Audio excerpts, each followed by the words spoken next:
Halo teman-teman, kali ini kami akan membahas mengenai konsep penyakit infeksi dan transmisi agen-agen infeksius. Adapun anggota kelompok kami terdiri dari Ertis Lydia Wati Maduwu, Jenny Desmi Lumbantobing, Della Putri Nabila, Aulia Nisa, Brema Pelawi, Ivan Limbong. Konsep penyakit infeksi. Konsep penyakit infeksi adalah gangguan yang disebabkan oleh mikroorganisme seperti bakteri, virus, jamur, atau parasit. Banyak mikroorganisme hidup di dalam dan di tubuh kita. Mereka biasanya tidak berbahaya atau bahkan membantu. Tapi dalam kondisi tertentu, beberapa mikroorganisme dapat menyebabkan penyakit. Transmisi agen-agen infeksius. Kombinasi rute di mana mikroorganisme patogen ditularkan dari individu terinfeksi ke individu sehat lainnya disebut mekanisme transmisi infeksi. 4 mekanisme penularan infeksi dibedakan berdasarkan lokalisasi primer dari agen patogen dalam tubuh individu. 1. Fekal oral, lokalisasi intestinal. 2. Airborne, lokalisasi saluran udara. 3. Transmisif, lokalisasi dalam sistem sirkulasi darah. 4. Kontak langsung, transmisi infeksi melalui kontak langsung dengan orang lain. Transmisi infeksi dari satu individu ke individu yang lain terjadi dalam 3 fase. 1. Ekskresi dari individu yang terinfeksi. 2. Keberadaan agen infeksi di lingkungan. 3. Masuk ke dalam individu yang sehat. Mekanisme ketika agen patogen diekskresikan dari individu yang terinfeksi. Fase pertama tergantung pada lokus infeksi pada individu yang terinfeksi atau karier. Jika mikroorganisme patogen hidup di mukosa pernapasan, influenza, campak, pertusis, mereka dapat dilepaskan dari pasien hanya dengan udara respirasi atau dengan tetesan lendir nasofaring. Jika infeksi terlokalisasi di usus, mikroorganisme patogen dapat dikeluarkan bersama feses, disentri. Sedangkan mikroorganisme patogen dalam darah dapat menginfeksi arthropoda serangga penghisap darah.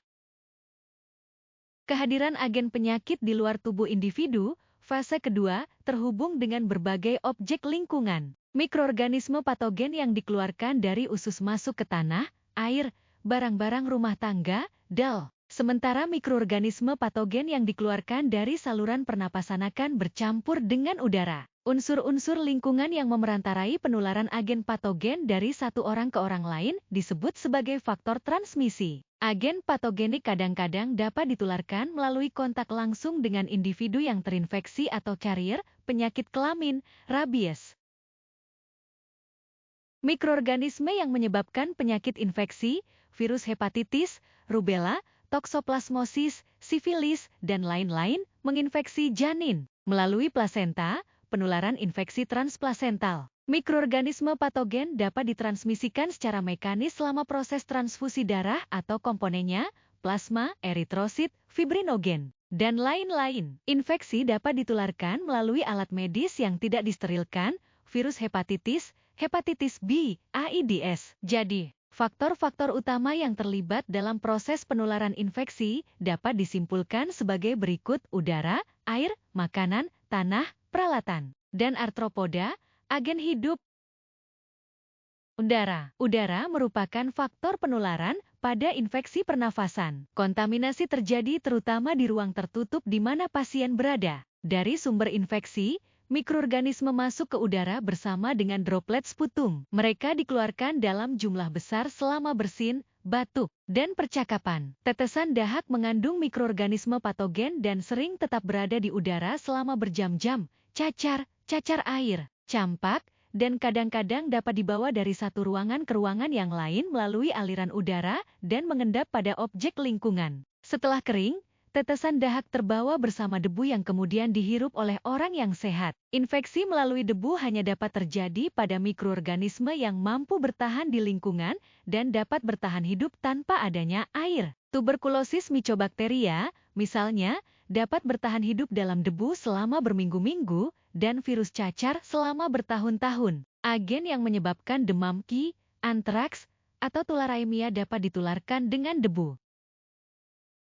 Air adalah media lain yang sangat penting di mana infeksi dapat ditularkan. Mikroorganisme patogenik dapat masuk ke air dengan berbagai rute, bersama limbah, sampah, bersama air limpasan, karena pemeliharaan yang tidak benar dari sumur, cucian, penyiraman hewan, jasad hewan mati yang mencair, DAL. Infeksi dapat ditularkan jika meminum air yang terkontaminasi. Menggunakan air ini untuk keperluan rumah tangga, mandi, dan lain-lain. Air dapat menjadi media penularan kolera, demam tifoid, leptospirosis, disentri, virus hepatitis A, tularemia, dan penyakit lainnya. Jika air minum terkontaminasi oleh kotoran fecal, infeksi yang terbawa air dapat menjadi epidemi dengan penyebaran yang cepat. Tanah terkontaminasi oleh kotoran manusia dan hewan berbagai, limbah, manusia dan hewan yang mati. Kontaminasi tanah merupakan faktor epidemiologi yang penting karena tanah adalah habitat dan lokasi perkembangbiakan lalat, hewan pengerat, DAL, telur dari beberapa cacing, Ascarides, Trichuris trichiura, cacing tambang, diinkubasi di tanah. Mikroorganisme patogen tanah dapat masuk ke air, sayuran, buah yang dimakan oleh manusia tanpa dimasak. Sangat berbahaya untuk menggunakan kotoran hewan maupun manusia untuk menyuburkan tanah di mana sayuran maupun buah-buahan seperti mentimun, tomat, dan sayuran lainnya ditanam. Tetanus, gangren, dan antraks ditularkan melalui tanah. Agen infeksi. Agen yang menyebabkan penyakit infeksi beragam ukurannya mulai dari yang terkecil yakni virus polio 20 nanometer hingga yang terpanjang yakni cacing pita 10 meter. Berikut adalah kategori agen infeksi. 1. Prion. Prion merupakan singkatan dari Proteinaceous infectious particle atau partikel protein infeksius. Prion telah terlibat sebagai faktor penyebab dalam sejumlah penyakit neurodegeneratif yang fatal pada manusia seperti penyakit Creutzfeldt-Jakob, CGD, Kuru, dan Gerstmann-Steyer-Usler-Scheinker, GSS.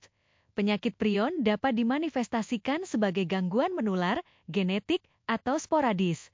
2. Pius. Virus adalah agen infeksi dengan ukuran kecil dan komposisi sederhana yang dapat berkembang biak hanya dalam sel hidup, manusia, hewan, tumbuhan, atau bakteri. Gejala-gejala penyakit virus merupakan hasil dari respon imun terhadap virus yang berusaha untuk mengendalikan dan menghilangkan virus dari tubuh dan dari kerusakan sel yang disebabkan oleh virus. 3. Bakteri. Bakteri adalah organisme bersel satu mikroskopis yang tumbuh subur di lingkungan yang beragam. Sebenarnya semua manusia terinfeksi oleh bakteri, flora normal, yang hidup di permukaan tubuh mereka, termasuk kulit, usus, dan paru-paru. Karena pertahanan tubuh kita dalam keadaan baik, maka sebagian besar bakteri ini tidak berbahaya. 4. Rickettsia and Mycoplasma. Rickettsia adalah penyebab infeksi yang menyerang organ reproduksi wanita, menyebabkan kemandulan akibat terbentuknya jaringan parut pada tuba Fallopi, dan kebutaan. Mycoplasma menyebabkan penyakit pada manusia, karena dapat menyerang mulut, rongga hidung, paru-paru, dan saluran urinaria.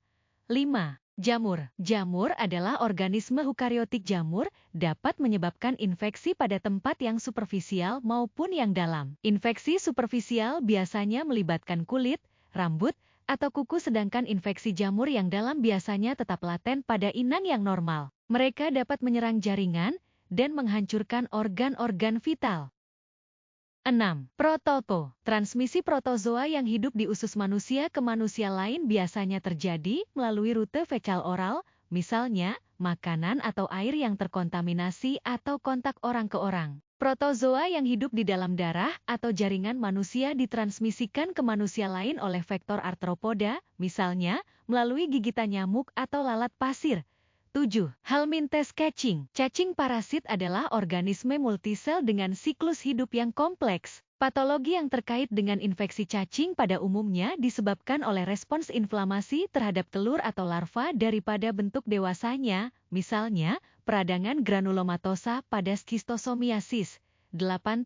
Ektoparasit. Berbagai arthropoda, terutama dari kelas serangga, adalah vektor untuk penyakit menular. Ketika hidup atau berinteraksi dengan permukaan tubuh, kulit, mereka disebut sebagai ektoparasit. Beberapa arthropoda menginduksi rasa gatal dan ekskoriasi, misalnya pedikulosis yang disebabkan oleh kutu yang menempel pada batang rambut, atau kudis yang disebabkan oleh tungau yang menggali ke dalam stratum corneum. Demikianlah penjelasan dari kami. Sekian dan terima kasih.